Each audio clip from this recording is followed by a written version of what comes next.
ಬಹುತೇಕವಾಗಿ ಒಂದು ಬದಲಾವಣೆ ಆಗಿದೆ ಅಂತ ಹೇಳ್ಬೋದು. ಯಾಕಂದ್ರೆ ಕಾಂಗ್ರೆಸ್ ಕಾರ್ಯಕರ್ತರಿರ್ತಕ್ಕಂಥ ಕಾಂಗ್ರೆಸ್ ಪಕ್ಷದಲ್ಲಿರ್ತಕ್ಕಂಥ ಕಾರ್ಯಕರ್ತರು ಇದು ಬಿಜೆಪಿಗೆ ಸೇರ್ಪಡೆ ಆಗ್ತಾ ಇರ್ತಕ್ಕಂಥ 101 ಜನ ಇವತ್ತು ಏನು ಬಿಜೆಪಿ ಗೆಲ್ಬೇಕು ಅನ್ನೋ ನಿರೀಕ್ಷೆಯಲ್ಲಿ ಈಗಾಗಲೇ ಉರುಳು ಸೇವೆಯನ್ನು ಮಾಡ್ತಾ ಇದ್ದಾರೆ. ದಾವಣಗೆರೆಯ ಪ್ರಮುಖವಾಗಿರ್ತಕ್ಕಂಥ ದೇವಸ್ಥಾನ ಶ್ರೀ ದುರ್ಗಾಂಬಿಕಾ ದೇವಸ್ಥಾನದಲ್ಲಿ ಈಗಾಗಲೇ ಉರುಳು ಸೇವೆಯನ್ನು ಮಾಡಿ ಪಕ್ಷ ಗೆಲ್ಬೇಕು ಅನ್ನೋ ಒಂದು ಏನು ಸಂಕಲ್ಪವನ್ನು ಮಾಡ್ಕೊಳ್ತಾ ಇದ್ದಾರೆ. ಬನ್ನಿ ಯಾವ ರೀತಿ ಒಂದು ಸಂಕಲ್ಪವನ್ನು ಮಾಡ್ತಾ ಇದ್ದಾರೆ ಅಂತ ನೋಡ್ಕೊಂಬರೋಣ.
ಅಂದ್ರೆ ಕಾಂಗ್ರೆಸ್ ಕಾರ್ಯಕರ್ತರು ಈಗ ಬಿಜೆಪಿಗೆ ಸೇರ್ಪಡೆ ಆಗಿದ್ದಾರೆ.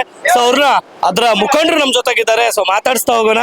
ಸೊ ಈ ಒಂದು 101 ಜನ ಇವತ್ತು ಕಾಂಗ್ರೆಸ್ ಇಂದ ಬಿಜೆಪಿಗೆ ಸೇರ್ಪಡೆ ಆಗ್ತಾ ಇರೋದು, ಅದರಲ್ಲೂ ಉರುಳು ಸೇವೆಯನ್ನ ಮಾಡ್ತಾ ಇದ್ರೆ ಅವ್ರನ್ನ ಮಾತಾಡಿಸ್ತಾ ಹೋಗೋಣ. ಸರ್ ಹೇಳಿ. ಇವತ್ತು ದಾವಣಗೆರೆಯಲ್ಲಿ ಬಿಜೆಪಿ ಮತ್ತು ನರೇಂದ್ರ ಮೋದಿ ಅವರ ಮೇಲೆ ನಂಬಿಕೆ ಇಟ್ಟು ಕಾಂಗ್ರೆಸ್ ಇದ್ದಂತ ಯುವಕರು ಇವತ್ತು ಬಿಜೆಪಿ ಸೇರ್ಪಡೆಯಾಗಿ 101 ಜನ ನಮ್ಮ ಶ್ರೀನಿವಾಸ್ ದಾಸ್ ಕರಿಯಪ್ಪಗೆ ಗೆಲುವಾಗಲಿ ಎಂದು ದುರ್ಗಾಂಬಿಕಾ ದೇವಿಗೆ ಹರಕೆಯನ್ನು ಹೊತ್ತು ಉರುಳು ಸೇವೆಯನ್ನು ಮಾಡಿದ್ದಾರೆ.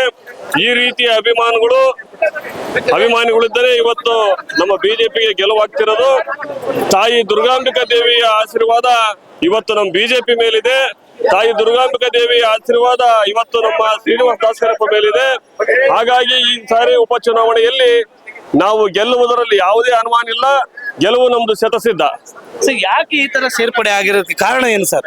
ಸರ್, ಕಾಂಗ್ರೆಸ್ಸಿನ ದುರಾಡಳಿತವನ್ನ ನೋಡಿ ಬೇಸತ್ತು ಇವತ್ತು ಬಿಜೆಪಿಯಲ್ಲಿ ಮಾತ್ರ ಸರ್ವ ಸಮಸ್ಯೆಗಳಿಗೂ ಪರಿಹಾರ ಅನ್ನೋ ಒಂದು ನಂಬಿಕೆ ಮೇಲೆ ಈ ಎಲ್ಲಾ ಯುವಕರು ಇವತ್ತು ಬಿಜೆಪಿ ಸೇರ್ಪಡೆ ಆಗಿದ್ದಾರೆ. ದಕ್ಷಿಣದ ಅಭಿವೃದ್ಧಿ ಅವರ ಗುರಿ. ಇವತ್ತು ಪ್ರಜಾಪ್ರಭುತ್ವ ವ್ಯವಸ್ಥೆ ಆಡಳಿತ, ಪ್ರಜಾಪ್ರಭುತ್ವ ವ್ಯವಸ್ಥೆ ಅಂತ ಇರತಕ್ಕಂತ ಒಂದು ಕುಟುಂಬ ರಾಜಕಾರಣ ಬೇಡ ಅನ್ನೋ ರೀತಿಯವರು ಇವತ್ತು ನಮ್ಮ ಬಿಜೆಪಿಯ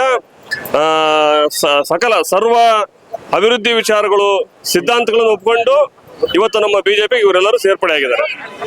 ಒಟ್ನಲ್ಲಿ ಈಗಾಗಲೇ 101 ಜನ ಈ ಒಂದು ಕಾಂಗ್ರೆಸ್ ನಿಂದ ಬಿಜೆಪಿಗೆ ಸೇರ್ಪಡೆ ಆಗಿರೋದು ವಿಶೇಷ ಅಂತ ಹೇಳ್ಬೋದು.